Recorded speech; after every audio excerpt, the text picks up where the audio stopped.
think he liked all of the sports, football, basketball, track. He played all of those. He was interested in sports and music, blues saxophone, tenor sax. Actually, Melvin grew up with my grandmother, which she lived one street away. So when he would come to the house, I was actually shy of him. And I would just kind of run, hide, and peek at him because we weren't in the same house. So I looked at him as a star and just kind of was very shy of him. I just remember how hard he trained and worked out and how much he wanted it. He really sacrificed, he really paid the price. And I just remember every morning this guy was working out. He would come home, he was working out, and he paid the price. He wanted to be in the NFL. I was probably 5, he was probably 6. His dad and my dad were friends, and his dad used to come down by. I'll never forget, we played a game called Crossing the River. And we knew from that day on that nobody could ever catch him. And I remember after a game at South Terrebonne, at halftime, I didn't know who it was up there playing, but it sounded like it. Instead of him taking his break for halftime, he was up there doing a solo on a saxophone. After practice, when he practiced at South Terrebonne, we'd go to his grandpa's, had a bar in the back, had a pool table, and Melvin was just the best at everything he did. He was the best pool player back there. Then we'd go sit down in his bedroom and he'd pick up his saxophone, and he was the best saxophone player that they had played in the adult band. And everybody wanted him to be a musician instead of an athlete. He was just such a giving guy. I mean, he just gave to everybody. So we would go to New Orleans on weekends, and every weekend when we would go to New Orleans, he would get a roll of quarters. And when we would get to New Orleans, we would pass on the street and we would give quarters to the homeless people, And I just found that so touching that, his whole deal was just wanting to help other people. And that's what I feel today. I think, we should do more to just help people, and I've learned that from him. He would take the children in the station wagon I had bought him, and he would bring them to the park, and he would wake up with them. And the parents was just so proud of him doing that with their children. He really cared about people, really. Well, one thing I'd like to reiterate what my mom and dad said when it came to kids. He would always have something to give kids within the community. That's what I remember. I played football at St. Joe. I'm a year behind. We played Oaklawn at South Downs Stadium, and I tackled Melvin, I think, was the first play. They ran a play up the middle. I was playing a linebacker, and I teased him because I hit him, and I said, all night long, I called him Blanky. I said, all night long, Blanky. And I think it was the last time I saw him that game, and he scored, I think, 7 touchdowns against us that night. We called him down the bar. I don't know how far this went, but we called him Blanky. My older sister lived in Chicago. And when she came here, somebody was calling him Punkin. And so she decided she would change it. She called him Blanca. And that's what everyone called. We tried to get him to come to St. Joe. Coach Sonny Jackson was coaching there. Of course, one wanted to play football, one wanted to play basketball, one wanted to play baseball. Of course, everybody wanted him to run track. He had such good friends that he had made at Oaklawn with Ricky and Peg and Robert Lagarde. And I mean, he had a bond there that I don't think he would have ever broke. We did everything. I think we had Melvin that close from coming to St. Joe. Marty said maybe a little bit longer than that, but I think we were pretty close. For the longest time, Herman and I were kind of recognized as the fastest guys around. And then all of a sudden there was this guy that came out of nowhere. It was like, no. We heard he was fast, but he's probably faster than me, but he's not going to be faster than Herman. Well, he was. Like Ricky said, I thought Ricky and I were two fastest guys in the world. Can't beat us. Here comes this guy named Melvin Johnson. It was just a great feeling sitting in the stands and having a brother who's on the field is like a star, and everybody knew what they would expect when he would get that football. One meet in particular, I do remember the parish meet, where they won the meet and had all these trophies scattered along the football field. And I was on the railing and I was just like waving at him, and he ran over, picked me up, brought me on the field, and they took a picture with me with the rest of the guys. Well, we wanted him to go to Tulane. We wanted, because it was a local school. But somehow he wasn't interested in Tulane, so how he became interested in Colorado, I don't know. I remember going to Tulane with him, me and his uncle Herman Collins, who worked with us.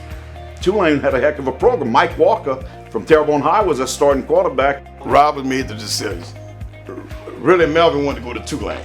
That was the package. Melvin goes to Rob said, nah, man, we ain't gonna play at Tulane, I don't think. I said, well, I don't know, man, let's go to Colorado. But at that time, Colorado was in the Big 8. You know, they was the most popular college at that time.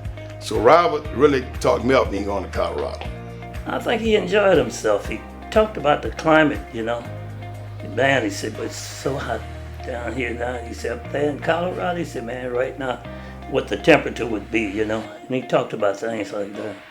He went to Colorado and he just fell in love with Colorado. You gotta realize it was 1973 and racial tensions in the South were a lot different than when he went to Colorado, which was 20 years more advanced and more progressive. So when he got to Colorado and it was just clean air and I mean, everything was just, he had never really traveled out of state before. When he went there, it was just a beautiful place for him. Melvin signed with University of Colorado, him and Robert, and I wound up going to LSU.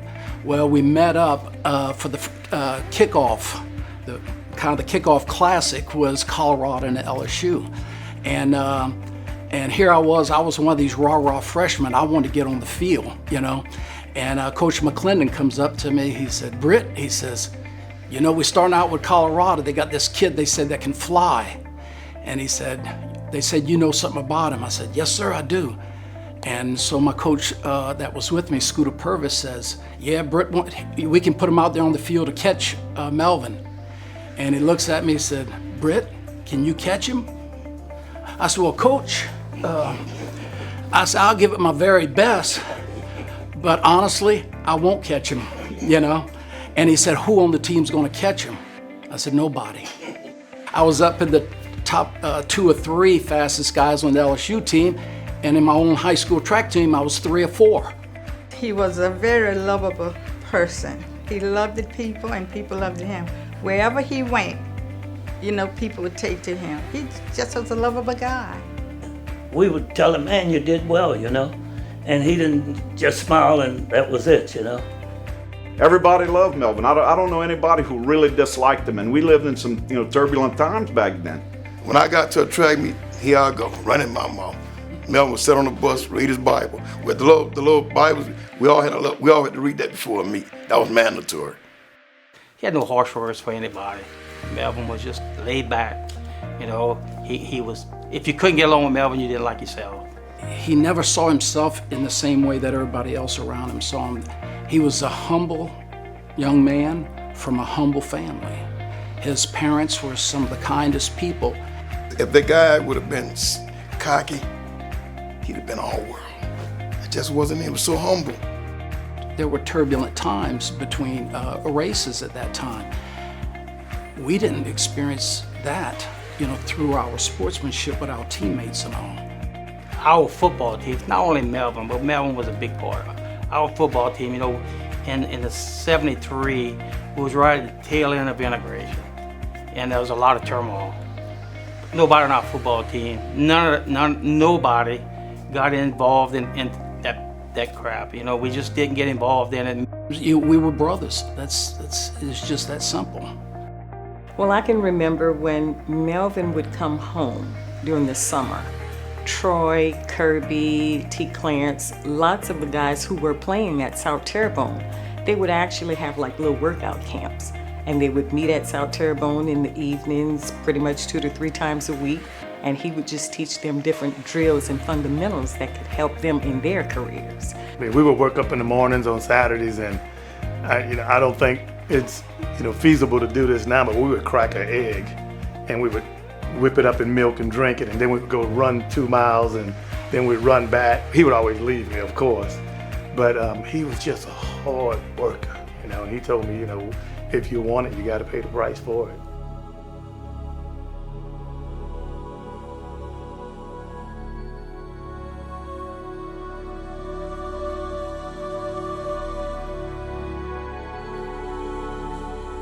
I was with him when he died. I was the guy holding his hand when he died. Biggest funeral at that time that I had ever been to. And because, not just because he was a great athlete, but because of the person that he was. The head coach was Marv Levy.